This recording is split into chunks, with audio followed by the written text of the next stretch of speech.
feel like in this personal growth space, we have come to have a war on perfectionism, especially since the COVID era where everybody started diagnosing themselves online with all of these different things. What I've seen, especially from my high achiever clients, is there this desire of like, I gotta heal my perfectionism. I just have to stop being so perfect. I need to stop caring so much. I need to be just less perfect. And what I notice in all of this is that sometimes, and I will also say that this is coming from my own perspective as a recovering perfectionist, 110%. Like, I remember growing up, and the only time I ever cheated on a test was on my first grade spelling test. And I did not cheat because I didn't know the words. I studied the words forwards and backwards. I knew those words like the back of my hand. And I still cheated because what if I didn't know one letter? And what if I got 1 point wrong? And so that was kind of the lens of my childhood, was constantly needing to be perfect, to try to evade failure, to try to evade the feeling of disappointment, which I was actually feeling the entire time, right? And so coming from my lens of being a recovering perfectionist and seeing this in a lot of my clients who tend to be high performers, high achievers, people who base their identity off of what they do and who they are in the world, what I notice is that when we have this war on perfectionism, we also kind of throw the baby out with the bathwater. Because the truth is that as a high performer, as a high achiever, you also have a very high standard of how you create in the world, which has created the unique essence of who you are. It's part of your genius. It's part of what makes you absolutely you, is the caliber of work that you create in this world. I remember when I stepped foot in business school, one of the best parts about it and the most fulfilling parts about it, there were many downsides, but one of the best parts about it was I remember proving to myself the caliber of work that I was here to create in the world. And after being in, a high school where I was focused on achieving different things and modeling, going into this world of business where the professors and the school itself, it was a very academically focused school, held you to such a high standard. And there's that feeling of completion when you spend your time and your energy and you go both feet in on something and you have this vision and then you execute it and you look back and you're like, it wasn't perfect, but like, hot damn, that was so good.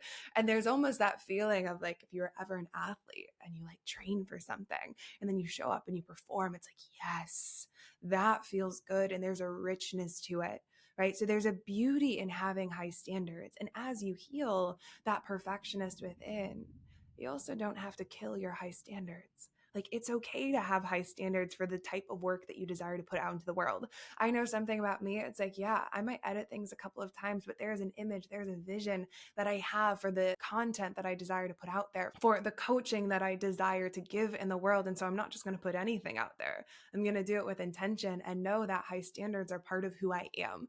And that's a beautiful thing because I get to ignite that in other people. Now, the shadow side, right, of perfectionism and the difference between perfectionism and high standards and what we kind of want to look out for is that perfectionism is when you use your high standards as a dagger against yourself. So if something doesn't measure up to how you perfectly see it, it robs you completely of the joy of the moment.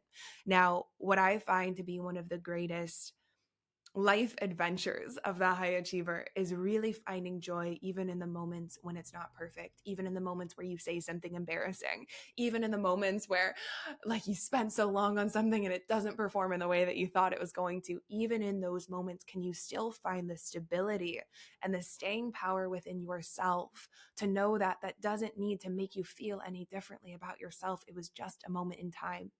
Get excited about your high standards.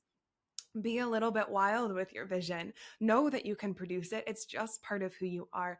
And at the same time, don't you dare use that against yourself and use it as the reason of why you're not good enough. Because when you're in the cycle of constantly chasing this element of perfection, for what? Like, for what, right? Perfectionism is having an unrealistic standard. High standards are saying, I hold myself to create something incredible. And even when I miss the mark, I'm okay because I'm good with me. That's okay. Perfectionism is saying, I'm going to hold myself to this unrealistically high standard such that if it's off by a hair, I spiral into self-doubt. I think I'm not good enough. Or you might start to question if you can really do it, when in reality, it's like you're still putting out a high caliber of work. It's just not perfect because it will never be, right? Human beings by nature, we're perfectly imperfect. If you look at a flower, I've been loving going and picking our own flowers. We have a farm up the road that we go to. And if you look at the flowers, they're so amazing because you look at it and there's just this geometry to them. It's like, how does the earth even create these? It's amazing. But then you look a little bit closer and every single flower has something just a little bit off.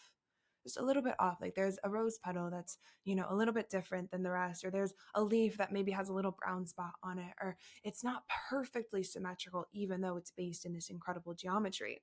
That's the point, right? And one of the coolest things that I remember learning is that if the human eye perceives that it is too perfect, it will naturally not think it's as beautiful. Like that's just how we work, where it's like, it's almost like on a subconscious level where like there's something off there. There's something off there, right? So it's like if you see all these people with filters on and plastic surgery and all of it, it's like you look at it and you're like, oh, that's beautiful, but like there's something off there.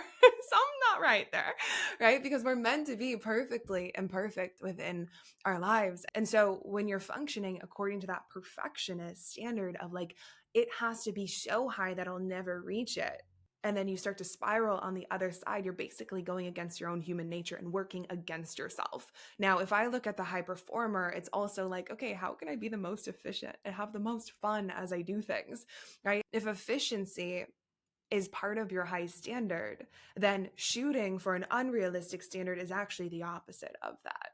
Because when we shoot for an unrealistic standard, what tends to happen is, my perfectionists out there, you start to have a lot of procrastination. Now, why this happens is the brain remembers the last time you went to go do something great, the last time you went to go mark something off of your to-do list. And maybe that time you needed to have like this perfect outcome. And so you started overthinking what you should do next and what the next thing was going to be. And, it started taking you a lot of time and energy because you kept toggling between all the different ideas in pursuit of it being absolutely perfect without any mistakes. So your brain remembers that time. Your brain also remembers the time that it wasn't perfect and it was slightly off of this highest standard of perfection, and you felt all of this pressure, and you likely felt the self-doubt on the other side. You felt the beating yourself up. The brain remembers. And so the next time you go to do a project, right, those ones that are really juicy, the ones that you know are going to make the biggest difference or are going to be the biggest needle movers in your business or in your goals, you go to do it and you wonder why you're dragging your feet. It's because your brain is like, oh, we remember last time you held us to an unrealistic standard. We couldn't possibly meet it. And then you were kind of mean to us on the other side. Or we felt a lot of stress and tension as we were doing that. So hell no, we're not going to do that. We're going to make you productive in all the other areas, but the really big one, no, we're going to procrastinate that. Right. And that's where resistance comes in. Resistance does not mean you're not meant to do it. Resistance can sometimes happen just because of what's happening within your own mind as you do it. And so what if you could love that you hold yourself to a high standard, but also find joy when there are mistakes and understand the element of messy action? You guys hear me talk about this all of the time, where messy action is the name of the game, especially if you want to create a business, especially if you want to create your own path in this world. Messy action is truly where it's at. Because if you think about business, right, business is repetition. Business is having high quality of work, but it's also doing things over and over and over and over and taking messy action. And it works one time and then it fails the next, and then it works and then it works and then it fails and then it works and then it works. And it's the constant process of creating momentum through action. The minute you start thinking and overthinking, you kill your momentum. And again, you start dragging your feet towards things and you wonder why it's taking you so long to do something, right? So business is the process of creating momentum through your action. If you're constantly overthinking it or holding yourself to this unrealistic standard, which is different than a high standard, an unrealistic standard where it has to be absolutely perfect, there can be no mistakes, otherwise you're really mean to yourself, whether consciously or unconsciously, then you start to create this choppy energy within your action, and there isn't as much momentum. It's like stop, go, stop, go. One day you believe in yourself, the next day you don't. One day you believe in yourself, then the next day it doesn't get as many likes, and you're like, God, if it were just more perfect, if I just did something a little bit different, then it would be right, then it would work. And it's like, no, that's just the cycle of what happens as you try new things. It's like some of them work and some of them don't. So when you have this perfectionist loop that's happening, it's in effect, your brain thinks that it's the very thing that's going to make it work, right? If you just create a perfect post and you say things in the exact perfect way, then it's going to get somebody to say yes, or then it's going to make you go viral and be a sensation, or then it's going to be the right thing and then it's all going to take off. If you just do this one thing, then it will all work. But the truth is, Messy action and repetition is the very thing that's going to get you there. It's the very thing that creates momentum, and perfectionism is the very thing that works against it. So the thing that your brain thinks it's doing to get you ahead is actually the thing that's robbing you of it and what it thinks it's going to get. And so, what if you could just start having fun? And so, I realize this so often within my clients who put both feet in on wanting to be an entrepreneur. And maybe they still have a 9 to 5, or maybe they still have a side job that's, bridging them as they make this leap and make this transition. One of the coolest shifts that I love seeing is when they fully commit to themselves and they are like, I'm going both feet in on my dreams, and therefore, this job is temporary. And in that moment, there is a moment of release of all of these perfectionistic, unrealistic standards that they've been putting themselves on. What I say is like, give your 80%. Give your 80% because your 80% is somebody else's 110%, typically for high performers who naturally have a high caliber of work. And if you're listening to this and being like, I don't know if that's really me, it likely is. Because like attracts like, and typically the people in this world are in that high performer realm. And most of the time you won't see yourself as that though, which is quite funny. But the minute they start giving their 80%, they're like, God, I'm getting so much done and I have so much energy after work. And now I'm actually excited to go into my business and create these action steps. And also people are still telling me I'm doing a really good job at work. And to me, that's like the greatest moment of liberation, because it's the reprogramming where you start to see, hey, when I give my 80% to something, it's still going to be a high caliber of work. Yeah, I might have mistakes. Yeah, it might not be perfect, but I'm going to actually get more done in the long run. There's actually going to be more space for fun and for play because I'm not constantly thinking about, is it actually working? Is it, so perfect that it can't fail? Failure is inevitable. And the work actually is really good because you're relying on your own innate genius rather than what you think that you need to do for it to be perfect, right? Your own innate genius has got you. It will totally carry you. And so the point of this entire message for you today is to know that you get to celebrate your high standards. You get to celebrate that you have a vision and you want to execute it in a certain way, right? And notice the point where you actually start to use those high standards against yourself.